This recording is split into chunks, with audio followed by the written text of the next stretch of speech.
Joining us now to discuss, Eddie Scarry, columnist at the Federalist, author of Liberal Misery, How the Hateful Left Sucks the Joy Out of Everything and Everyone. Eddie, good to have you back with us, sir. Hello, so happy to be here. Are you shocked that Joe and Mika are kissing the ring? Actually, it's very deja vu because you might recall this exact thing happened in 2016 with this pair. First during the Republican primary when they thought that Trump wasn't going anywhere, and they thought that it hurt Republicans, they were gassing him up. He was dialing into their show every single day. I know this is a really long time ago, but it's like my memory is so clear about this. They were gassing him up every single day, letting him call into their show every single day. They had him on TV. I mean, and obviously he was just really accessible. That was to his benefit. I saw a clip going around today of Mika petting Trump's hair. Trump was on the air, and Mika was stroking his hair behind his ear in a very familiar way. It was unbelievable. Yeah, they're friends. And then immediately after he became the nominee, they did a complete 180 on him and tried to tear him down. Then he gets elected, and then what do? The two of them, they go to wasn't Maralago then because Trump was doing it at Trump Tower in New York. They made the pilgrimage to Trump Tower to kiss the ring, and then they once he's in office, he's elected, they complete 180. They want the access for a minute because they can show they're legitimate, and then they do a complete turnaround. We're seeing the exact same thing again. And I will just say, I will give them for a second, give them a tiny bit of credit because the bar is so low on this. What really we should have seen the media do, to the extent that anything would be genuine, if you ever wanted to give them some kind of, all right, well, tell me why I should trust you again. It would have to start with, we lied and we knew we were lying and it didn't work. Okay. Maybe then we could start to have a conversation. You're not seeing that, but I will say at least we got in that monologue from the two of them. They were both obviously reading from a script and it must have been really, really painful. But watching her say, the not show trials, just the public trials, all the things that have been said, January 6th, people voted. They had something else more important to them, and it's time for us to do something different.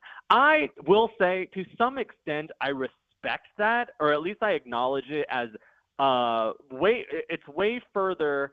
It's way more than anyone else in the media has been willing to do up until this point.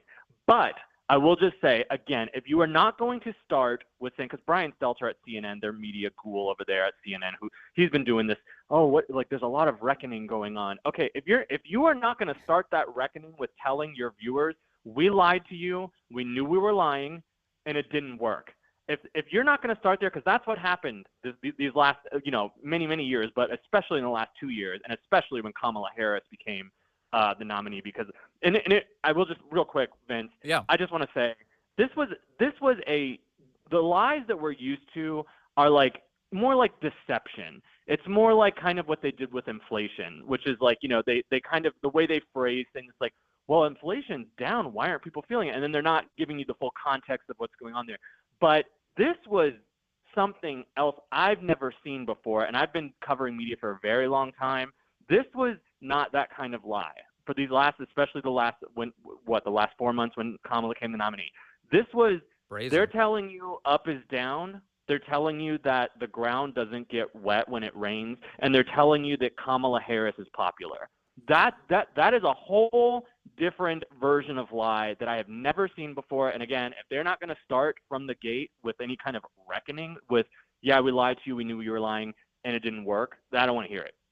Yeah, I mean, look, this is a morning show on MSNBC that used the same rhetoric that would-be Trump assassins were using, that there's democracy's on the ballot and that Donald Trump's a threat to democracy, that he's a fascist. He's like Hitler. This is exactly like Germany in the 30s, you heard Joe Scarborough say a moment ago in that audio.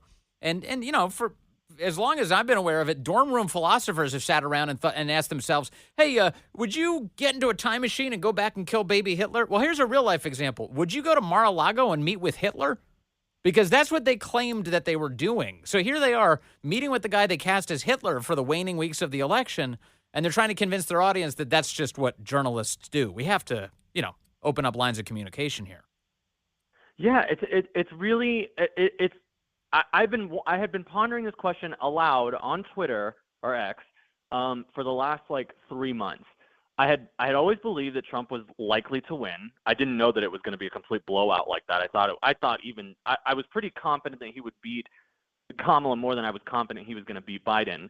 But I was not expecting it to be this blowout. But I did keep saying to myself, and also aloud on Twitter, what exactly are the media going to say to their audiences when this is over? And if Trump wins decisively, and I always said if it was a fair election, which it couldn't possibly be free. They made sure it wasn't going to be free with the lawfare, the assassination stuff, the Hitler, everything that happened, all the lies.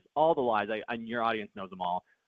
It was never going to be fair. But if it could have been fair, he's going to decisively win. And what exactly are they supposed to tell their audiences after that? And I think a lot of them now, and I think that's what's going on with this whole, well, we want to start communication and let's try to understand him. No, what happened is they're executives, and that's why they had to read it from a script. This isn't like a heavily scripted show. Anyone who watches Morning Joe, it's pretty freewheeling and off the cuff, especially with the two hosts, especially with Joe Scarborough, even more so than his slam piece. But for them to have to read it from the script, it was because their executives came to them and said, look, we've just lost almost half our audience. Yeah. You're not getting a raise for sure. You might have to take a pay cut, or we're going to have to cancel the show altogether unless we do something completely different. That's why they had to do this. I don't think it's going to work though. Left-wing media is in total chaos right now. As you might expect, their ratings have dropped precipitously since the election. And some of the reactions, some of them are dead enders. They're just holding on to the very end. Here's on The View today, Sunny Hostin, who's awful. She's responding to what Joe and Mika said this morning. Look, the bottom line is that America needs a free press that is willing to speak truth to power right now, more than ever. And I think that we have to be very clear-eyed when we think about the president-elect and cover the president-elect. And I don't think you need to sit down for 90 minutes at Maralago and kiss his ring to be able to speak truth and to be able to cover a story. So maybe they're not journalists in the true sense. Maybe they're saying that they're opinion journalists. But we have to remember that Trump is the guy who ushered in the era of fake news. He is the guy who ushered in alternative facts. He is the guy who attacked 3 black female journalists. Oh, he's the guy that revoked Jim Acosta's press credentials for asking him a question. Oh, my gosh. And so I think that this president-elect, I hate to say it, would like nothing more than to have only Fox News cover him, would like nothing more than a state-sponsored media. Well, then why is he meeting with Joe and Mika? Like, what is she even talking about, Eddie Scarry? Not a single word that came out of her face makes much sense. Well, I really hate. I used to love The View, and I actually used to watch it like in earnest, not like ironically or because I had to. I would actually watch the show because I found it interesting. It's so terrible, and I say this in all sincerity. She is the absolute dumbest, worst person, and I hate that they refer to her on legal issues because she's really she watches MSNBC and like just repeats what they say. But this she needs to understand something, and it's this: that the media ran the Democrat campaign this cycle more so than any ever in my lifetime. This is the media's campaign. This wasn't a normal Democrat campaign. This was a media campaign. The Herculean effort of hoisting Kamala Harris, who was a complete joke even among the media in Washington, a complete joke, but to turn her into this sex symbol, this popular person, a stateswoman, and make her president, okay? When voters voted, they voted the media, the Democrats' loss this election is every bit the media's loss. They own that loss. Voters voted against Sunny Hostin. They voted against Morning Joe. So this thing that we've now got to rethink things and talk about it in terms of like she said, well, we need a free press to tell the truth. No, whatever your version and whatever you're talking about the truth, that is not real. And voters said, we're not interested. Right. We're not interested at all. Yeah, and what you're hearing from them right now is an attempt to negotiate with you because they know that you have the upper hand. They're pleading with you to still take them seriously. That's what's happening. Eddie Scarry, always good to talk to you, author over at the Federalist and of the book Liberal Misery, How the Hateful Left Sucks Joy Out of Everything and Everyone, especially themselves. Eddie, thank you very much.